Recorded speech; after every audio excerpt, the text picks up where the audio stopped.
How's it going, everybody? Welcome back to the Fumble Live. We have a lot to get into today, a very, very full docket for all of you. I'm so excited about it. But before we do all that, make sure you subscribe, tap the bell for notifications, give this video a thumbs up, leave a comment below, and share it with your friends. Now, here is the Fumble Squad. I'm Devin Howard. You can find me on Instagram as @DevinHoward. It's your boy Chris. You can find me everywhere at CK2K. What was with the delay? Oh my God. With delay. We go in a row. I said right. In mine, I said it right after she said it. Oh God. Happy Monday, everybody. I'm Jackie Ray. You can follow me everywhere at JRay the Fanatic. And it's your girl, Britt Johnson. You can follow me on all social media at I am Britt Johnson. All right, you guys, let's not waste a second and just get right into this first news story because I think it's something that we all can agree is somewhat exciting and long overdue. So Washington is apparently considering a name change, finally. So there have been calls that have been growing for the team to change their name. The team owner, Dan Snyder, has resisted those calls in the past to have the team name changed due to those racist connotations that we've talked about on our show before. But the team announced on Friday that it would review a new name. So some of the top contenders are the Washington Red Tails, and actually somebody mocked up a little design for the Red Tails. Dave, if you don't mind throwing that up there for us. So it would celebrate the World War II airmen who were the first African-American military aviators in the U.S. Armed Forces. We're also hearing that the Washington Warriors is gaining some steam online, but it's still kind of problematic because it would allow the team to keep similar elements of their branding, like the arrow and the feathers, but that seems to be not much of a solution at all, considering it's still appropriate to Native American culture. Then there's the Washington Monuments, which is fitting, but that's not my personal favorite name. But also, the parent company of the Harlem Globetrotters and the owner of the trademark to the Washington Generals is actually willing to sell the rights to that name. So said, quote, "We'd love for the franchise or the NFL to call us. We think that the Globetrotters are right up there as the most liked team in the world with Manchester United and the New York Yankees, and our heritage includes the Generals." So personally, I think that's one that I can stand behind. I think Washington Generals is good. I think Washington Red Tails is great. But Britt, I want to go to you. So obviously this name change has not been solidified yet, but do you think that finally the moment that Washington will change their name? Do you think they've faced enough public scrutiny and financial pressure for them to actually get the ball rolling with that? Yep. I really feel like they just listened to Britt's take on Friday, aren't they? And we're like, okay, Britt's saying this, like, we got to really do something now. So I'm personally taking credit for this. No, I'm kidding. But no, I think it's I'm happy this is finally happening. I knew it was going to happen as soon as they started, having sponsorships and whatever drop out, and Nike releasing their statements and everybody starting to release their statements, and FedEx did the same thing. And once you started hearing that, Dan Snyder's getting backed into a corner and he has to do it now. There's no other option around it. And even with, like I said on Thursday, with the deputy mayor saying that once they're leaving, not have a home in Washington, D.C. anymore if they don't change the name. So all of that put together, it's going to happen. I think the next step, obviously, is just figuring out what the name's going to be. Anything but what they have is probably a step up. But obviously, if you can go on the further side of doing something more appropriate, like the Red Tails or even the Generals or whatever, I think is probably the best options. Or, like I said, the Braves that they had before. Yeah. Actually, I forgot to mention the Braves, like you mentioned on Thursday, I think it was. But yeah, that's a great one because that was obviously a name that they had in the past. I think it's super fitting. And I'm optimistic too that this is the moment things are finally going to change. Jackie, which name can you stand behind the most? Is there any that really stands out to you as being the most fitting for the team? I honestly don't care. I told you they could be the Washington Boo Boo at this point, and that's fine with me. I honestly do not have one dog in this race. I am leaning away from Red Tails only because although I love that it salutes, our African American war heroes, I think if you're going to salute war heroes, you specifically need to do Native Americans at this point because you have for so long been disrespectful to the Native American culture. So if you're going to figure out a way to honor anyone, I feel like it needs to be the Native Americans who get honored. But aside from that, I really just don't care. So how do you would honor Native Americans in a way that isn't disrespectful for like a mascot or a team name? So fun fact, I am not Native American. My great grandmother was Cherokee, but unfortunately she's not alive for me to ask her that question. So that's not a question for me. That is definitely a question for the Native Americans. And I think that would be a beautiful symbol to really have a lot of Native Americans come around. They were out protesting this weekend when 45 was at, Mount Rushmore. They're clearly available. They clearly have activism. They are available to speak to. So I feel like you need to reach out. The NFL needs to reach out to them and find out what they would think would be a real nice way to honor, their legacy and their culture. Mm-hmm. I almost think they don't want it at all because from what I read on Friday or Thursday or whatever, anything that has to do that this is why the Indians and the Chiefs are considered actually bad in their eyes too, because they don't want anything that if you're not a native team, they don't want anything to be portrayed as far as symbols or names are concerned. So I think that the best way to honor them is to completely remove them from the situation almost because they're like, no, you ain't, if you're not native, we don't want you to use any of it, period. Yeah. And I could see that especially with Dan Snyder. And he's been so adamant, feet planted in cement. I'm never going to change the name. So nothing he did, even if it was a beautiful gesture, it'd be all fake right now. So yeah, I can see that too. But again, I still think that regardless, sitting down and if nothing else, sitting down with a bunch of Native Americans and saying, I am sorry, that would be beautiful as well. So, yeah. Mm-hmm. But fake too. That would be beautiful. Right. Chris, I'd like to hear from you. You obviously had a very positive reaction when I was just filling you guys in on that news. So I just want to hear from you. What are your thoughts on this whole thing? Where do you stand on the different names that are being floated around on the internet? Yeah, I think I'm with Jackie on this one. I as long as the name is changed, that's really all I care about. What they change it to, as long as it's something appropriate. Like I joked on Thursday, I would take the Washington Doo-Doos in a heartbeat. I don't care as long as the name is changed. But I was excited because I had mentioned the Washington Generals, and not a soul said a damn thing. And now look at Colin Kaepernick out here making this invitation for them to take that name because it makes sense. Because then the team they can stay Boo Boo, and the name makes more sense. So I'm saying I'm perfectly fine with that change. So, but yeah, honestly, as long as I'm just glad that they're actually taking it serious and they're being forced to take it serious, as Brett mentioned in Brett's take on Thursday, and I'm glad that they're making that move. So as long as the name's changed, I'm cool with it. Yeah, no, me too. I feel good about this. But what I wish would have happened is that they would have come out and said, all right, we are changing the name. Instead, it's still in review. So there's still that possibility that they're going to put a stop to it. I want to know what do you think will happen if the team owner is stubborn and won't change the name, Chris? At this point, obviously, we got all their sponsors were taken away from. So I think in a realistic world, that's not going to happen because, he loves his money. He wants his money. And I feel like this is the last straw to the point where it has to happen. But if it doesn't happen, then this dude is truly as stupid as we all knew him to be all these years, because now to the point where they're still taking the money away. And not even stupid. He is truly as racist as a lot of us think. Because if you're still taking your money away and you're still so destined on keeping this name, I don't know what Roger Goodell's gonna do. I don't know what people upstairs gonna do, but some action have to be taken because that'd be there'd be a huge question mark around that if you're still that adamant about keeping the name, even though all these sponsors are being pulled.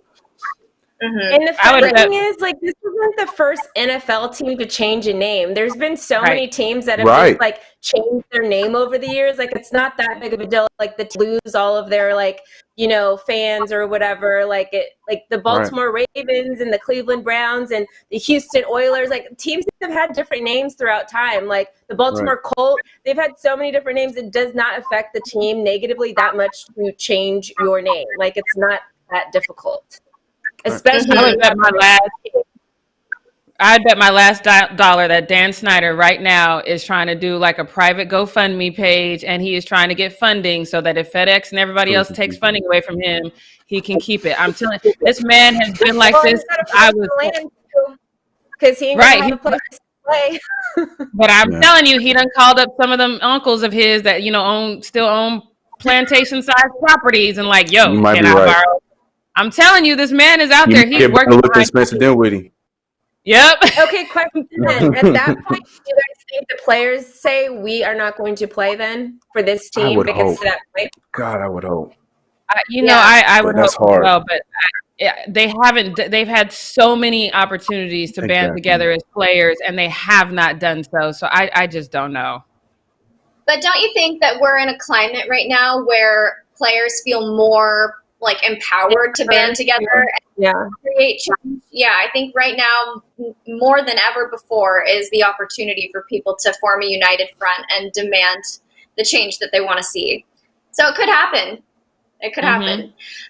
Well, let's move on to some basketball news. Or not some basketball news. It's still NFL, but we have a basketball player reacting to it. The NFL announced last week that it would play the Black national anthem, Lift Every Voice and Sing, prior to each week 1 matchup. It's an interesting move from the NFL because they've obviously come under fire recently for their decades-long history of racism. And this seems like it's possibly an attempt to empower Black voices, but Steph Curry does not think it's the right move. He actually commented on an Instagram post from Bleacher Report about this whole thing, and he said, "Can someone please explain to me how this solves anything?" So it's clear that Steph thinks this latest decision by the NFL is just kind of like a shallow move. It puts a weak Band-Aid over a bigger problem. And we've been discussing this, how people have been calling for sporting events to remove the national anthem ahead of games, and instead of simply just doing that, the NFL is adding another anthem to it. But I do want to mention, in addition to that, they also plan to honor victims of police brutality through helmet decals and jerseys. The broadcast will also feature a number of educational PSAs about victims and their families. So I do like that they're drawing attention to that. But Jackie, going to you first for this question. Does playing Lift Every Voice and Sing change anything for you when it comes to watching an NFL game? So if you can get Jerry Jones, Dan Snyder, and Roger Goodell to lead the anthem and know every word, then maybe I will give this a little bit of credit. But ultimately, no. I've been very steadfast in my point, and I'm staying there. I think the national anthem should be removed from sporting events in their entirety. And I think people... I don't think you throwing on saying, hey, you guys... They probably just found out about this national anthem that we have... a week ago, and now you know what I mean. And so now it's just silly to me. And it's like, instead of just saying, "Yo, we got it wrong. Yes, we blackballed Colin Kaepernick," they are trying to find every little nuance they can do to throw something out there and say, but wait, we're doing this. It's pathetic and it's embarrassing. And just stop. Stop. To me, this whole thing seems like, I've been seeing this meme floating around online where it's like, we want change, we want, laws put in place, but then we have real estate agents who are like, we're going to stop calling it a master bedroom. We have, all these companies, it's like people are doing all these other things. They're painting Black Lives Matter on the street, and all of that is great. But like, what about actual change? What about really doing something to create a solution or contribute to a solution to the problems that we're facing? So Chris, what was your reaction when you heard this news about the NFL playing the Black national anthem before games? I don't know if I'm alone as well. I honestly felt it was kind of disrespectful, because it almost, exactly like what Jackie was just saying, it almost feels like it's like, all right, look, we'll give you what you guys want. Do you want us to change the song to this song? Right. Would that make you happier? So I took that. To me, it came off a little disrespectful. I think if you're not gonna if you I'd like just take it out altogether. If you're gonna make any change, take it out altogether, or let people react to it how they're going to react to it, one or the other. But I wasn't really crazy about this idea, because to me, I don't know, it just rubbed me the wrong way, because it just sounds like, they're just trying to, make, instead of actually doing the right thing and coming out and, like everything Jake just said, apologize and owning up to what they actually did wrong. And now they're doing this, like, hey, hold on, do you like this idea? This will be good, huh? This is good. We're all gonna have some good fun with this one, right? And I didn't like that. It rubbed me the wrong way. I wasn't a fan of it when I first saw it. I still feel the same way. Britt, do you feel like playing this song does anything to change the racial inequality that exists in the NFL, or is this just another performative show of allyship? I have like a couple thoughts on this. First thought I thought of was, because it's being played, it didn't say it was going to be played throughout the season. It said they were going to do it week 1, and they said they were going to do it prior to the Star Spangled Banner being played. So I don't know if you guys remember the NFL rules. They either have, you can stay in the locker room, or if you're on the field, you have to stand. So obviously, if players want to say they want to respect the Black national anthem, they're going on the field. But now, since it's being played before, now they're already on the field for the Star Spangled Banner. So then now they have to be out there on the field for the Star Spangled Banner as well. So this indirectly is making sure all the players are on the field during the current national anthem. So like that in and of itself is like them just like, haha, we're going to act like we're helping you guys, but we're really now making sure all the players are not in the locker rooms anymore when it comes time for the national anthem to be played, because that is the rule in the NFL right now. And secondly, I like the Black national anthem. I had to sing, we just had to sing like the first main verse or whatever in church. That was just what we sung in church and stuff. But other than church, I don't think I've ever heard it anywhere else. But I know, like, obviously HBCUs, they play it before their football games and whatever, but it's literally so for NBA, for example, the NBA usually plays the national anthem, and then when they're playing the Toronto Raptors, they also play the Canadian national anthem. So this is showing these are two separate places or two separate things, and we're honoring both of them. So are you now showing that this Black national anthem and then the other one is the white national anthem? Like, what are you saying with that then? Like, if that's they remove the whatever we have now as the national anthem, you can have a song in the beginning if you want. Even in the NFL, they still do God Bless America before games. They just don't televise that part of it. But there's still somebody that sings God Bless America before the national anthem at games in the NFL for Super Bowl and stuff. So if you want to pick one, like, you can pick one, but playing both is literally just showing that there's a separation here. Like, there's this one for you guys and this one is for us. Like, and that's what I don't like about it.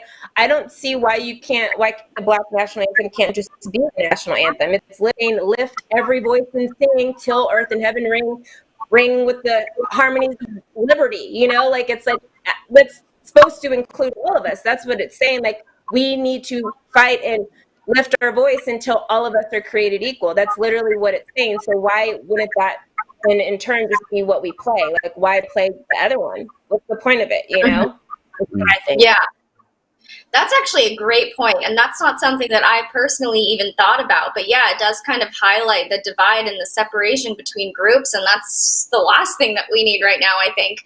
Right. Interesting perspectives, you guys. I'm going to move on into our final need to know news story.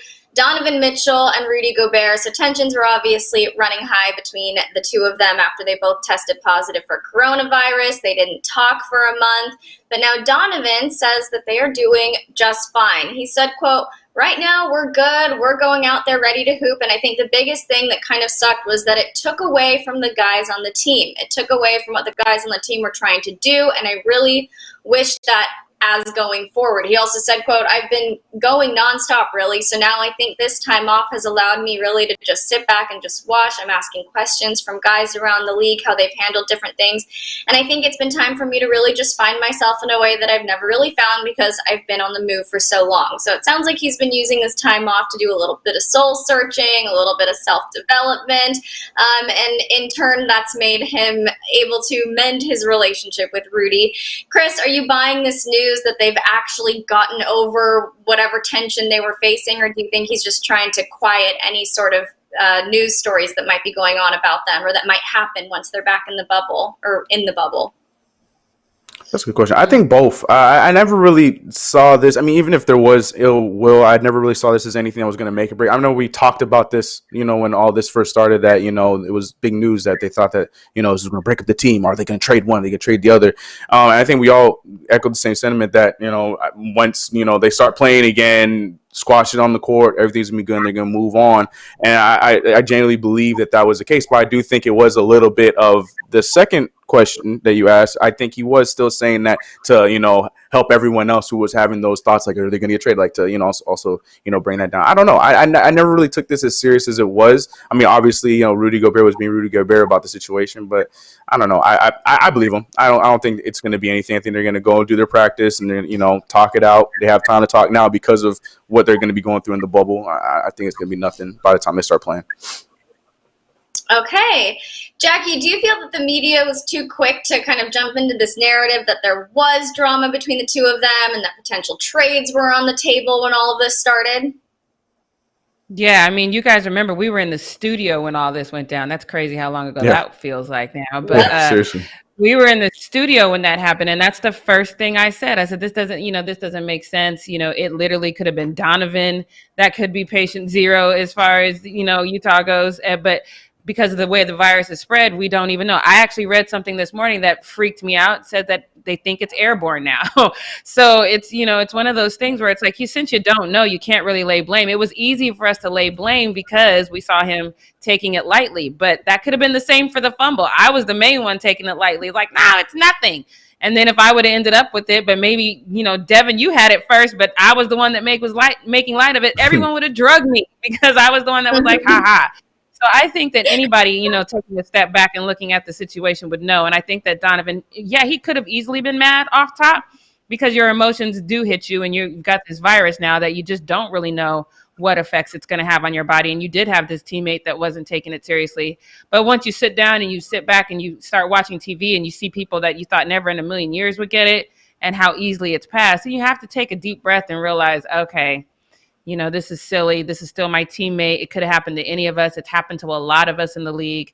And then you just get past it and you move on because that's what you're paid to do. And because you love playing the game and you guys need each other if you're going to have a chance in it. So I don't think it ever got as big as we thought it was, but I think we were running out of stuff to talk about too because we were going into lockdown. So we made it what it was, Okay, well, let's pretend that it was as big as we thought it was. Britt, so these two have been away from each other, just because I need to for this next question. These two have been away from each other for a long time now, but now they'll be quarantined in the bubble. So in your opinion, do you think that they'll be able to put this negativity truly behind them, or will the close living quarters that they're going to be in make that difficult? I think probably asked the wrong person this question because I was the number one person that said, I don't think it's a big deal. And what is everybody talking about? But I always said they were going to find. I was like, as soon as they see each other, it's going to be squashed. Obviously, not seeing somebody or not being around somebody, sometimes things fester. But I've always believed the second they saw each other, everything was going to be squashed. And obviously, we know they've been practicing or whatever in their own facilities this week before heading to Orlando later on this week. But they've already been around each other, and it's clearly, I guess I wasn't tripping as much. And then just to hear all the players that have gotten it and whatever, it's just like, this is, like Jackie said, it's very easily passed and, probably was going to get it anyway at some point. I think he's going to think other stuff and not blame it on Rudy because he knows there's, a lot of people have been getting it that have been house and maybe just got some food delivered it or whatever the case is. So, yeah. I never really thought it was going to be an issue for them ever. Yeah. All right. Well, that wraps up Need to Know News. So, Chris, can you take us into, oh, wow, look at me, full screen. Take us into. Yes, guys. It's time for Post with your boy Chris, Quarantine Edition. And we are starting off with some jokes out of the James household. I still cannot determine whether this question, it had to be a joke. But regardless, I think Bronny had the better joke. Anyways, Bronny went live sometime last week, and he got a question from somebody in the chat asking who your dad is. I gotta be a joke, cannot be real. But Bronny's answer was even better joke. So here's Bronny. Who's my dad? Steph Curry. And as you saw, you said LeBron James thought I was hilarious. He had a bunch of laughing emojis. Wasn't anything crazy. You know, people would be like, "Oh my god, I can't believe you'd say that." No, it was funny. It was a good moment. And I still, the bigger question for me is that guy. Like, it had to be a joke. It had to be a joke. So I think that he was answering the joke with a joke. I don't know, but look, there are also a lot of people in this world that are. All right, next post up. We are going back to some Washington news. We talked about the name change earlier, and you know whether because like Devin said, they didn't really come out and say that they are actually going to change the name. They're looking into a name change, is what is being reported right now. But with that being said, on the Nike website, if we can get those pictures up, you can see that they have already completely taken all of Washington's apparel off of the site. It's all gone. That's not Washington, but yes, all of Washington's apparel and everything is off of the website, and it's all gone. So, I mean, all the signs, and with them losing the sponsorships and whatnot, all the signs are pointing to them losing or changing the name, not losing the name. They should have lost the name a long time ago. So them changing the name. But again, it's not, I hate that it's just not something where there's a report coming out. We, as Washington organization, are deciding that we are going to change the name, and we are looking into all names until further notice. Like something like that. It's just all right now. Like, I think they're going to do it. Oh, maybe it's going to happen. I think that's stupid. But I mean, this is another clue or another hint that it is possibly going to happen. To what? We talked about it earlier, and I'm still curious to hear what you guys think in the chat, so let us know that. But we'll see what the name is changed to, if it's changed. Now, as you saw a little teaser just now, next up, I want to show you guys a pretty adorable moment from Serena and her daughter Olympia. Now, here's the thing. I think it's cute. They're both wearing the same thing, but Olympia out here, like that is definitely Serena's daughter, because she ain't playing around. You see Serena there posing, like, yeah, Serena, Olympia in the back, like, yo, let's get served. Like, let's play. Like, what are we doing? We celebrating for? She in the stance right here, just like her mama. I love this. This is great. You know, obviously they're doing their matching suits and everything, so this is a cool duo. I was seeing some responses to these. It wasn't bad, but when again, like I said about that first video, there's just a lot of questionable people in the world. Some dude was like, yo, she's walking and she's only 2 years old. How does that work? I'm just like, geez, man, this world is crazy.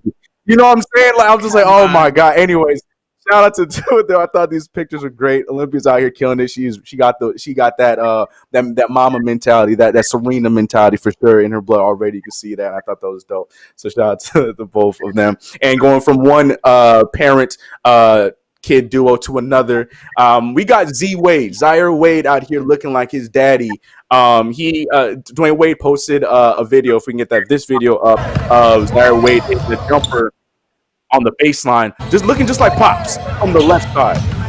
Now, you can easily just go on YouTube after our live. You can go on YouTube and you can search billions of Dwayne Wade fadeaways, and it looks exactly like that, just on the right side with the right hand. And Dwayne Wade agreed, because he posted this video with Mirror, Mirror on the Wall. And I thought that was dope. I think it's a pretty cool moment, just like we were seeing with Serena Olympia. They got another cool moment where, you know, son looking like daddy on the baseline making that shot. And I think that was pretty cool. I love all of these moments, all these parent kid moments. Really cool, really dope. And speaking of parent kid moments, this one we got to talk about this, because I'm really curious to hear what you guys have to say.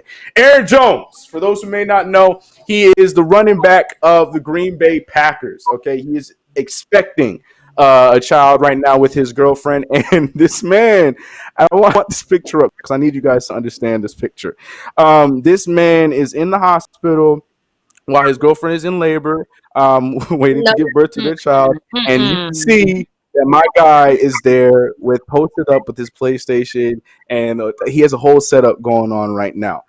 Now, before I went on this show and gave my opinion, I had to, for those know, yes, I have a daughter. I had to go to my girlfriend and make sure I asked her first before I go on here and say what I had to say. And I asked her, I was like, yo, so I feel this way about this, but how do you feel about it? And she responded exactly how I expected to respond. And to be honest, I saw a lot of responses like this. To be honest, I wouldn't do it, but I don't have a problem with it. Now, here's why.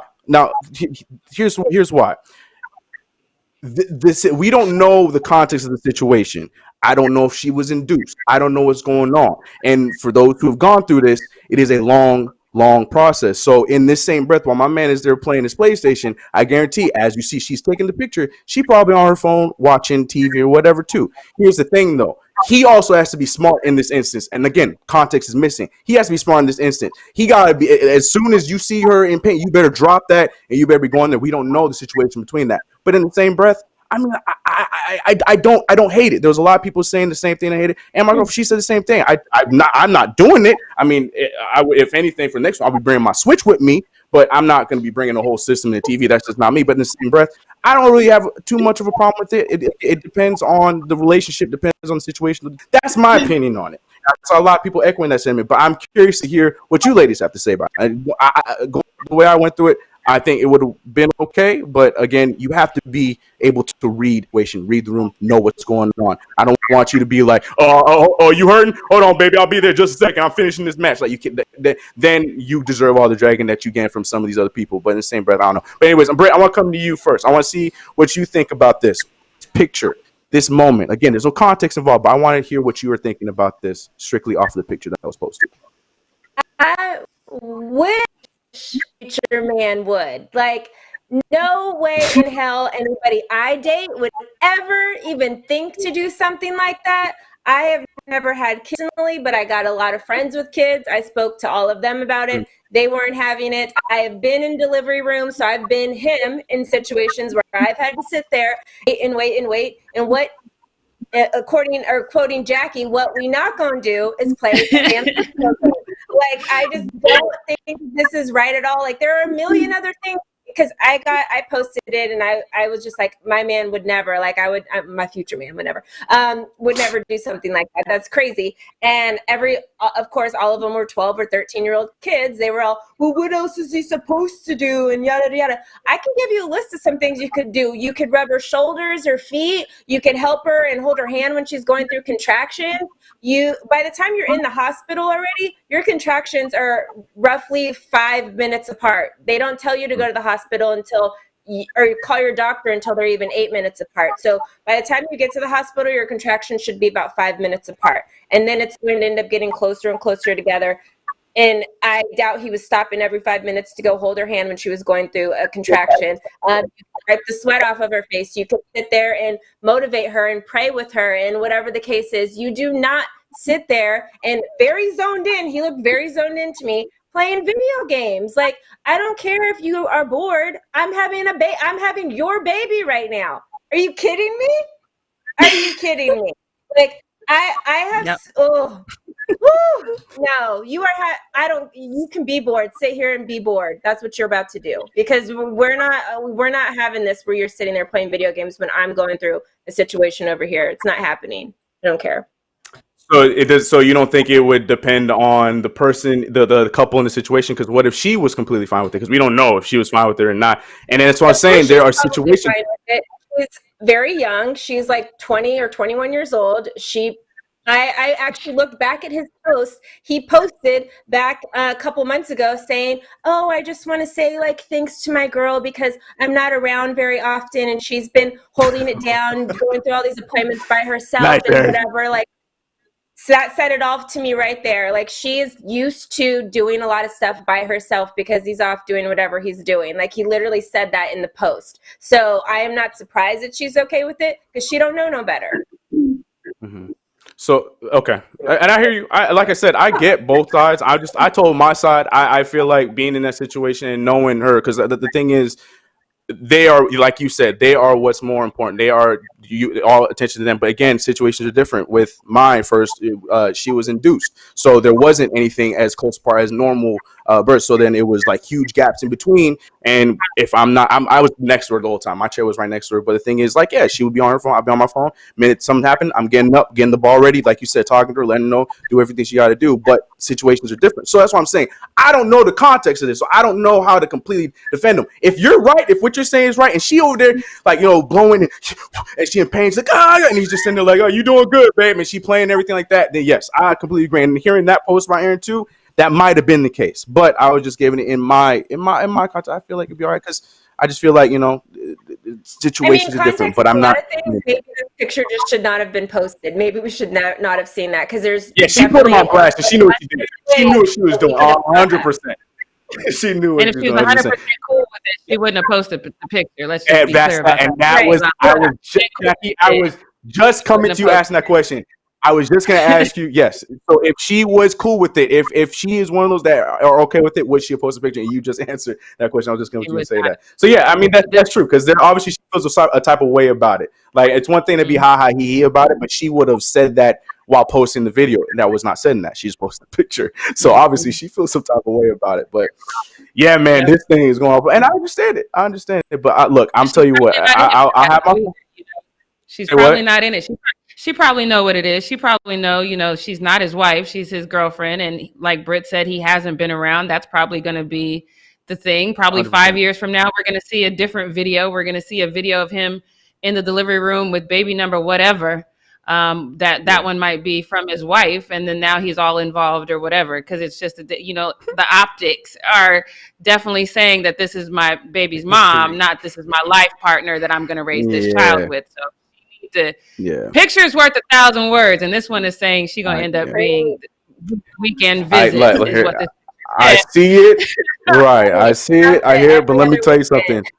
Even though I know, right, and even though I know my girl's cool with it, I get it. I'm not bringing my whole console in there. All this being said, like I'm playing devil's guy. I hear you. I get it. But let me tell you, I ain't gonna bring my whole console and TV and stuff like that in there. It just don't make no sense. I don't care how cool she is with it. I know she's saying that, but I don't care how cool she is with it. And but I'm just saying, understand. If those things were on his head, I have no. Yeah, that's what I'm saying. Yeah, he came there for a long time. He was. Aaron Jones, but yeah, there's that. Opinions on that. I'm gonna move on to this next one. Aaron Jones, not a fan here on the Fumble panel. Moving on to something. I thought this was hilarious because I didn't know he kept these. But Shaq has a rim tree. Let that click for a second. He has a whole made rim tree with all the rims from all of the backboards that he has broken in his entire career, and I think that is brilliant. I had no idea that this was a thing.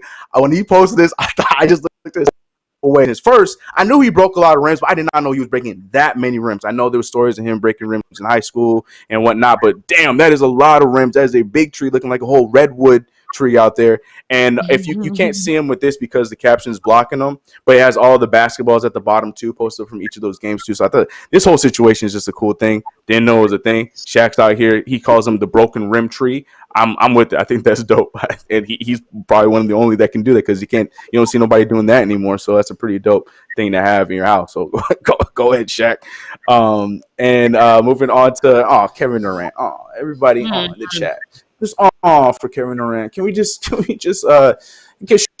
emotion for Durant? Can we just because Kevin Durant's a little bit hurt. Now, if for those who may not remember, Saturday was the 4-year anniversary of Kevin Durant leaving his Oklahoma City Thunder to the team that beat him, the Golden State Warriors, to then when he went on and won a few championships with the team that he lost to. And this fan just wanted to let him know how much he still remembers and how mad he is about the decision he made. Okay, he's such a bully. He went at Kevin Durant. He added him everything and said, "Hey, KD, happy anniversary of becoming a total F-boy, you weak piece of ish. Have a cupcake and bask in the glory of your easy road efforts." This hurt KD's feelings. KD's so hurt. He couldn't believe you said that. He posted this where he's acting all cool in the front, Twitter and everything. But look at how he's really feeling. We can see the mirror of how Kevin Durant really feels. When you guys call him a cupcake, a snake, say he's weak, Kevin Durant's really hurting on the inside. He's just putting on a strong face for you guys. Stop bullying Kevin Durant. Oh, God. Come on, Chris. Oh man, I couldn't even keep a straight face doing it. I was trying. I just in my head, I had like the in the arms of the in my background while I was saying this whole thing. Because Kevin Durant's hurt. I don't know. I'm sorry. I don't feel bad. Like I don't feel bad. Like I get it. Like people. I'm sure he's hearing it his entire life and blah blah blah. But at the same time, like man, take the L. Like you're gonna be taking this L for a long time. You knew what you signed up for when you made that decision. Like come on. Anyways, but that's cute. That's guys, a crying. That's a crying person. I thought that was a Freddy Krueger this whole time. He's crying. No, because the meme is he's putting on a you can't bother me face, but in his actual psyche, he's upset and he's crying. He's holding back. Like, so why does he have guns? See? Like, I thought he was. He's doing like the next one, buddy, kind of thing. No. It's like one of those like stupid like it's like got him. I thought it was Freddy Krueger. I thought he was coming for people in they sleep. No, I didn't realize. Hurt. He's hurt and he let us all know about it. No, that's I'm telling you the meme. I mean, that's the meme. It's one of those like you're gonna go cry in the car kind of thing. That's what it is. Like, anyways, moving on to this last one. We're going back to Cam Newton. We shared Cam Newton showing his he's ready. He's ready for his next chapter going to New England. He's coming for all the people, all his haters, all his naysayers. He's coming for them. And also, he posted a new video letting people know that he ain't no backup. He coming out here and he trying to take this starting job because there's people who think, oh, Brian Hoyer was there before he knows the playbook. He'll play first. Or, oh, Stidham is the upcoming next Tom Brady. Look what happened to Jimmy Garoppolo. No, Cam Newton wants none of that. He said now that he is on this team, he is getting that starting spot. And here it is. He's tired of being humble. Cam Newton, talk to him.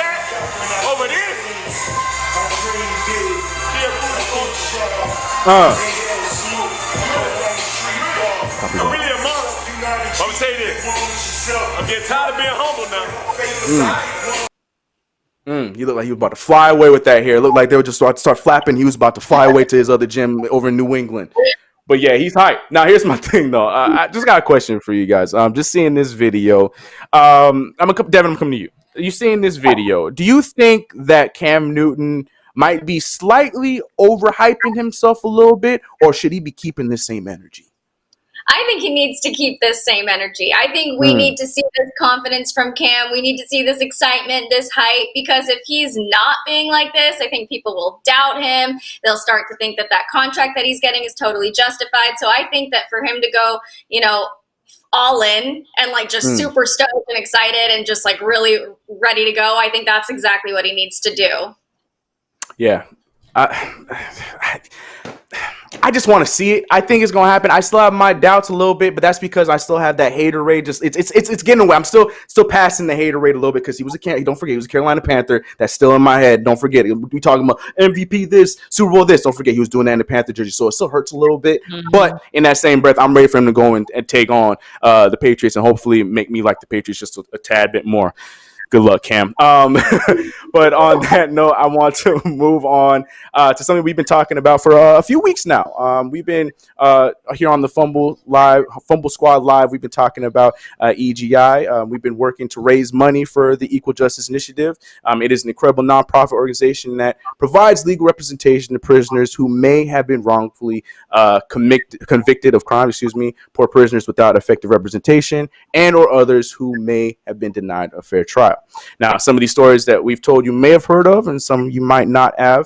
But this one that I want to talk to you guys about today is about Alfred Swinton. Now, Alfred was wrongfully convicted of a 1991 murder based largely on testimony from a forensic dentist who told the jury that bite marks on the victim were caused by Alfred. Now, bite mark analysis is not capable of identifying a suspect and has been rejected by every scientific organization and has examined this, has examined this discipline. So it's pretty much got rid of that. You can't go off of identifying off of bite marks. Can't do that anymore. It's gone. Now, Alfred spent 16 years in prison and the evidence was never retested. Now, 2 years later, new evidence was brought to the case by the Innocence Project, that is a similar initiative to EGI, where they had significant evidence that was able to undermine the conviction that he was currently on. Now, after more DNA tests were done on the evidence of the crime, leading to after more DNA tests were done on the crime, his case was actually finally dismissed, which was good. And that's what's good about the EGI, the Equal Justice Initiative, is they are preventing cases like Alfred's, who was initially sentenced to a 60-year sentence, and now he was put off because of all of this inaccurate practices like the bite mark analysis and stuff like that. And EGI gives people like him a chance to a fair trial. Now, if you want to be a part of this movement, there is a donation link below where you can send donations directly to the fund. Also, send super chats. That's going to go directly to EGI. And if you guys are still looking to learn more about the Equal Justice Initiative, please go to their website, egi.org, and you can see many other stories like this and what they do to prevent people who were wrongfully committed like Alfred Swinton was. But that is my story for you guys today. Thank you so much, Chris. So enlightening. You guys, just a reminder, all donations, again, are going to Equal Justice Initiative. Any super chats that you give us are going straight to the organization, so it's a great way to make a difference. Now, Jackie, Yes. what we not gonna do, yeah. Dang, stayed on key the whole time, y'all. That's how you start the week, you guys. All right, Chris already got into some of this. So this is what we know. We know Cam Newton has been to the Super Bowl. He's been to the playoffs 4 times since he started in 2011. We know he's MVP. We know the Panthers ran his body to the ground. They didn't care to sign him after that. And now he's getting $550,000 guaranteed, which sadly, fun fact, I know 5 people making more than that right now at a desk job. So they don't have to sacrifice their bodies and they don't have to risk CTE. So when you really think about it like that, this is like this is beyond being underpaid. So what we not gonna do is pretend that Cam Newton needs to prove himself. He already proved himself. You don't go to the Super Bowl unless Dan Marino is a Hall of Famer, never went to the Super Bowl. You guys, like, come on, let's think about this. So the fact that he had to settle for this in order to prove himself, to me, it kind of symbolizes another underlying theme that we've talked about as far as what the league thinks about black quarterbacks in general. And it's something that we have to kind of overcome, and it's going to take a long time. But what we're not going to do is think that a person who didn't have to prove himself in the first place is an example that Colin Kaepernick needs to all of a sudden prove himself. Because Gary Sheffield, I need you to kick rocks on this one. He took to Twitter to say this. He said, if Cam Newton can agree to play for $1.5 million, Colin Kaepernick shouldn't be asking for a penny more. I don't recall Colin asking for anything, but correct me if I'm wrong. He ain't said a damn thing. But anyway, he said, want to play? Prove it. Cam is doing exactly that. No, Cam isn't doing that. Let's just be clear. Cam is settling. That is period, point blank. We've already talked about that. We've already talked about how shameful this is. He wants to play, so he is settling. His work ethic is crazy. We know what happened to him in Carolina, but none of that really means anything because Colin Kaepernick has already proven that he don't care what y'all think. That his cause was bigger than that. So big that he's still not saying anything. But he did show up to his workout in a Kunta Kinte shirt. If he really cared what the NFL thought or wanted to prove himself to the NFL, he would have done that bogus practice exactly the way the NFL wanted him to. His cause is bigger than that, and he doesn't have to prove anything to the NFL. The NFL has to understand what they did is wrong. They paid him in a collusion case, but still have yet to name him by name and all these fake apologies we keep getting. So I don't understand why we keep getting these, Colin Kaepernick needs to go into the league and to prove himself. So, Britt, I'm going to go to you. Do you think that this is the right sentiment? Does Colin need to say, hey, I'm going to take this deal? If somebody offers me $550,000, which Colin definitely doesn't need that money, should he take it?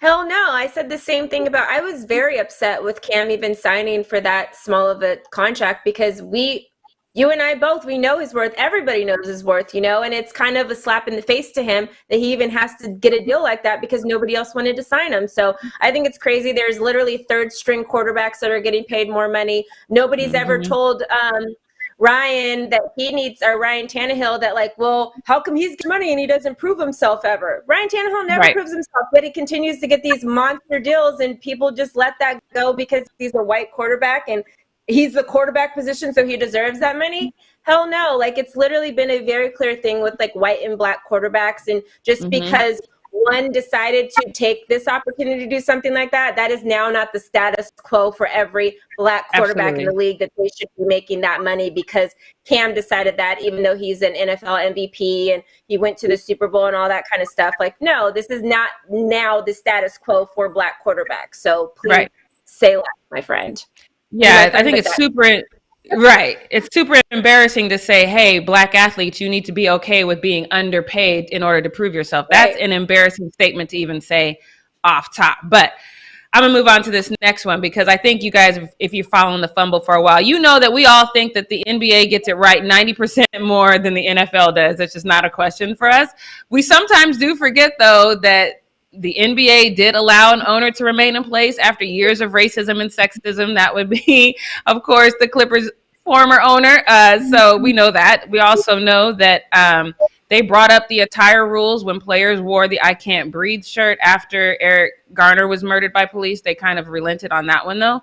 But it also still requires the players to stand for the national anthem. So they get it right a lot, but they get it wrong a lot too. But I think we make allowances for them because we can at least see their effort and that they are trying. So now it's come, and I got a lot of direct messages, which proudly I didn't answer any of them because I was in San Diego having a good time this weekend. But I still woke up to this morning a lot of direct messages about people saying, oh, the NBA is just placating us with these messages that they are going to allow players to wear on their shirt. Now, I'd heard about it, but to be honest, I hadn't read any of the names. So I don't want to go through this whole list, but I just want to give you some of the list of names, things that they're going to let players put on their jerseys.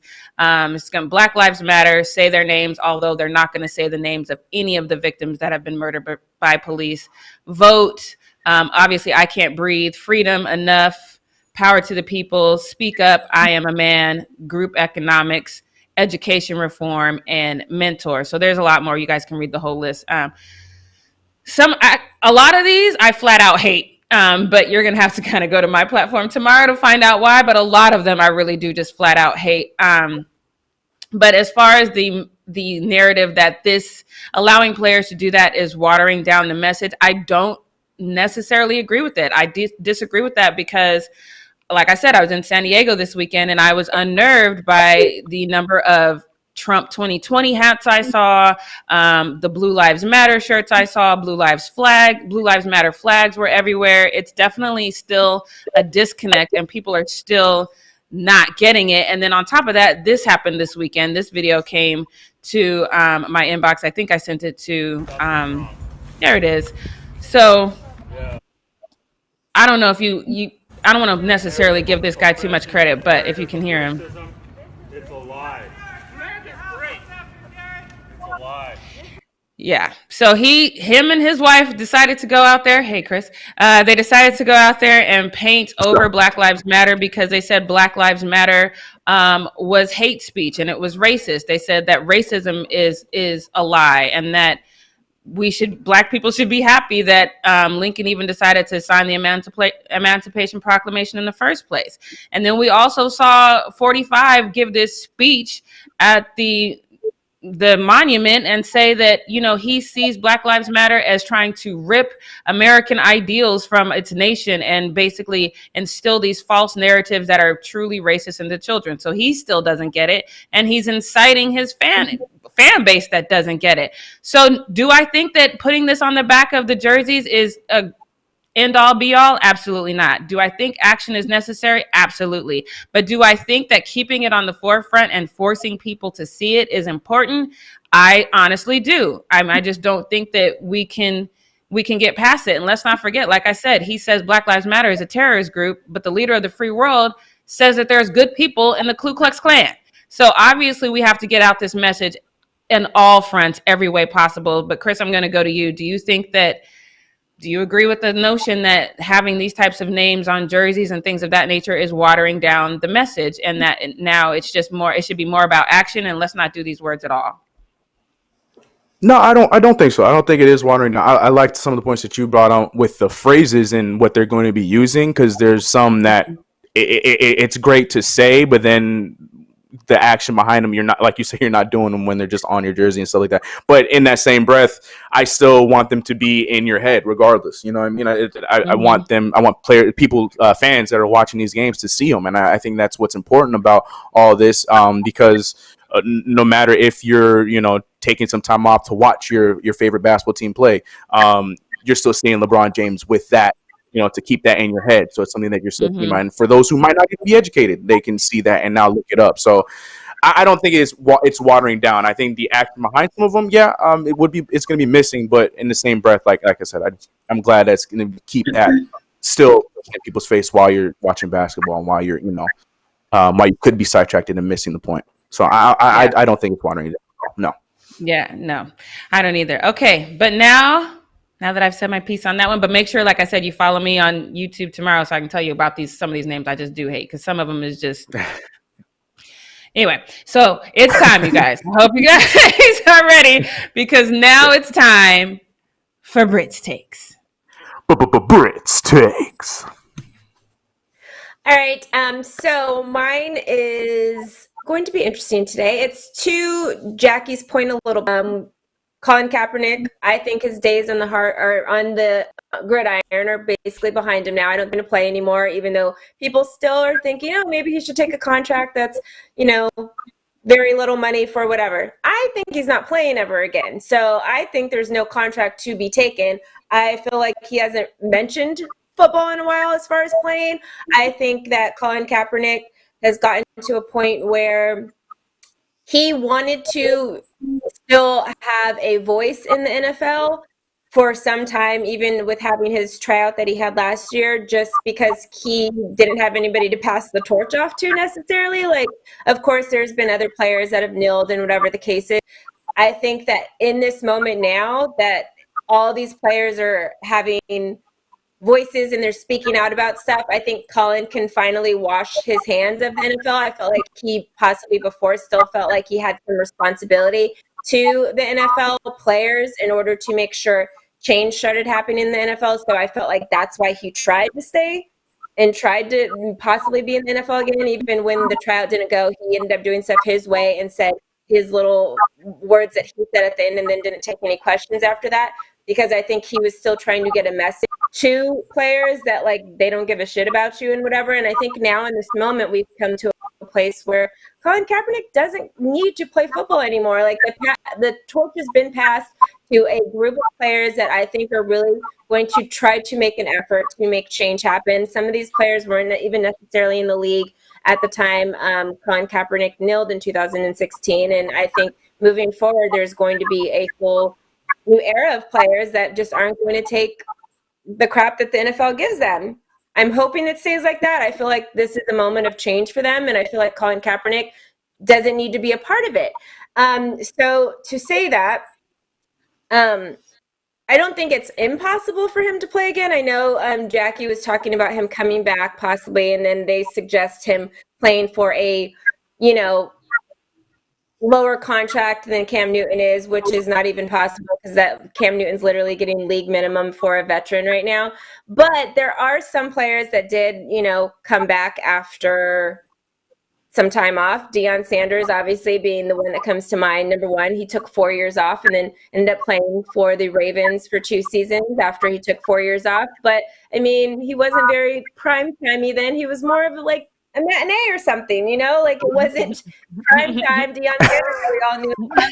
And I feel like that's going to happen if Colin Kaepernick decides to be in the NFL again. Like, he has too much to lose at this point when it comes to people doubting him and people saying whatever. Like, Cam Newton was injured, so if he doesn't come back 120% or he's not the same Cam, nobody's going to necessarily fault him because he was injured, Everybody's saying the reason why Colin Kaepernick didn't get a job is because of the social injustice stuff and him kneeling and stuff like that during the national anthem, not because of his talent or because of an injury or whatever. So if he comes back on this Colin Kaepernick that we knew, then it's not going to be good for him. So I just think that he's going to not play in the NFL ever again. And I am actually excited because today it was announced that Colin Kaepernick is joining Disney, and in Disney, I mean ESPN in particular, he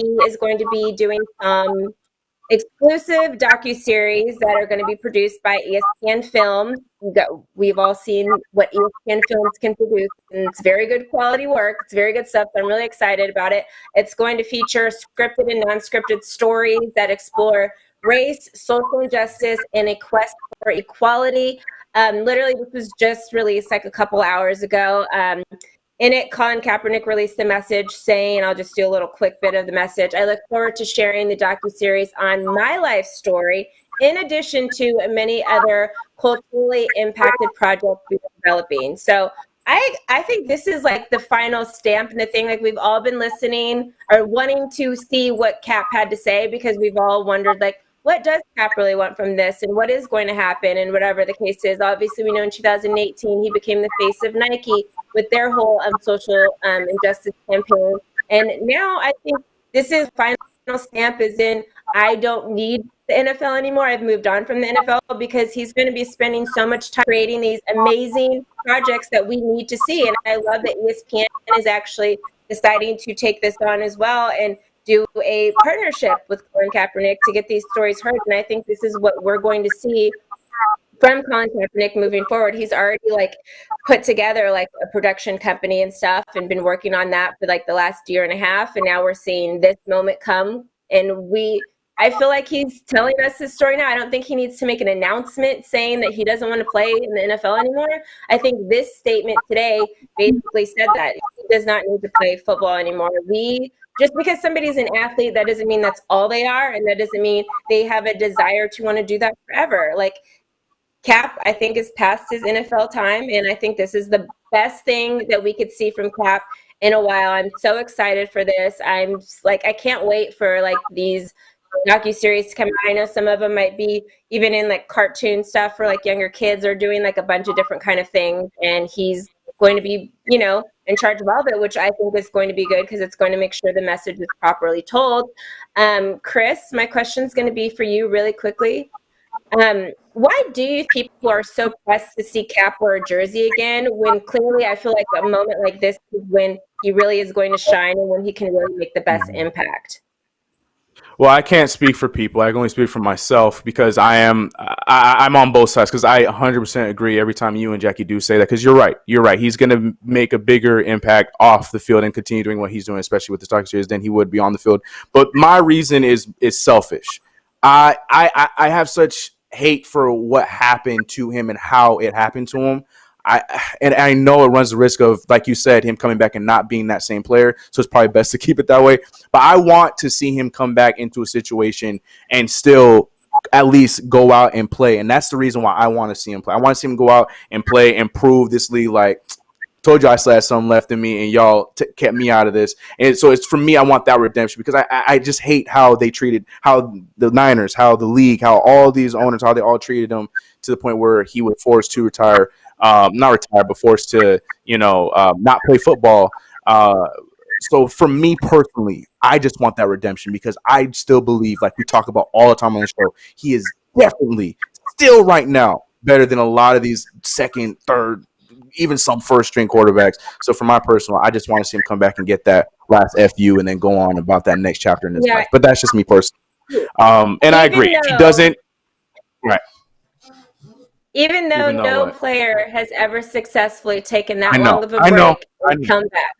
And even though he could have played in the CFL or the arena leagues or anything, if he really just wanted to play football, I feel like he wanted to get back into the league to, continue the message that he was trying to say in that realm, because he believes the NFL needed it. But now I feel like he's not needed in that capacity, because there's so many other players that have been able to step up.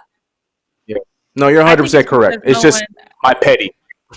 I think it's Jackie? because we haven't heard from him. I think that switcheroo. I think Hi. that hey Chris. I think because we bye Jackie.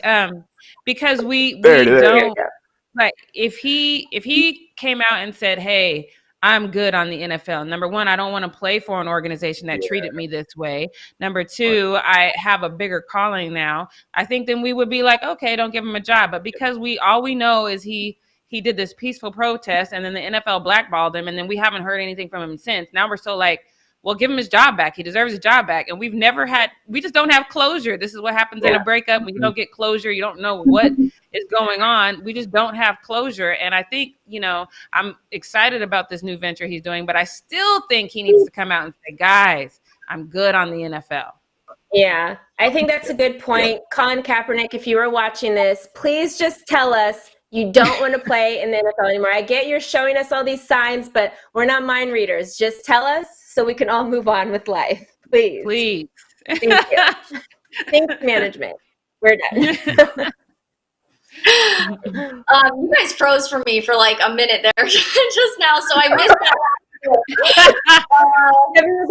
Okay, what's happening? Like, I can't even comment on anything about what you guys just said, unfortunately. I don't know what happened there. But Jackie, I think that was a great point. Britt, I love what you had to say.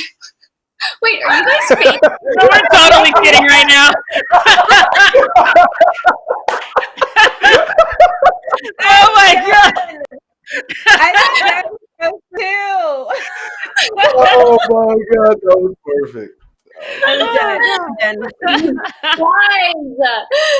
Anyway, I think that's all great points. I love what you guys were saying. Britt, I'm so glad that you filled us in on Colin Kaepernick's new venture with ESPN and creating the docuseries. I'm really excited for that.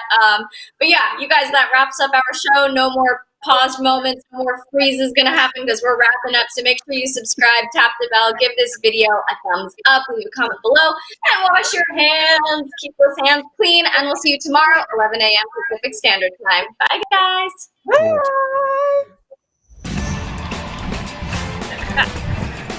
Jackie, where you at? Oh yeah, my bad. Oh yeah.